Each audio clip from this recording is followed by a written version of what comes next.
Hey Wade, the holidays are here. What comes to mind?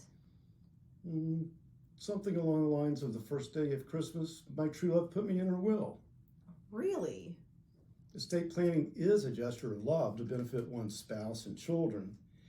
It's a process that puts in place a plan for who will settle your estate and for transferring assets to your family, when and how you intend. The default design for a married couple's will is to transfer all the assets to the surviving spouse, then to the children at the second death. This design carries out the intent of most couples, but does not address an important issue. What if the surviving spouse is a disabled person and requires costly care?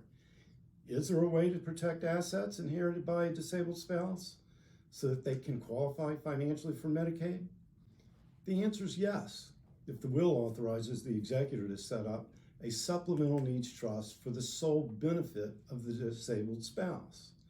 The federal Medicaid statute sets out a specific exception to the rules to allow for this.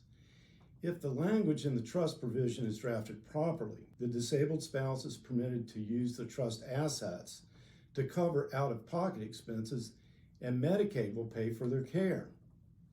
Under the trust provisions, the trustee is someone other than the disabled spouse.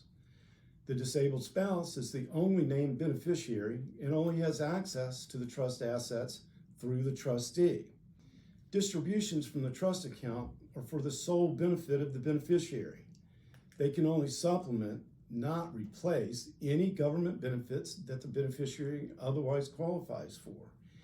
And best of all, at the disabled spouse's death, their family can inherit the remaining trust assets, not Medicaid. I hope you found this helpful. Thank you.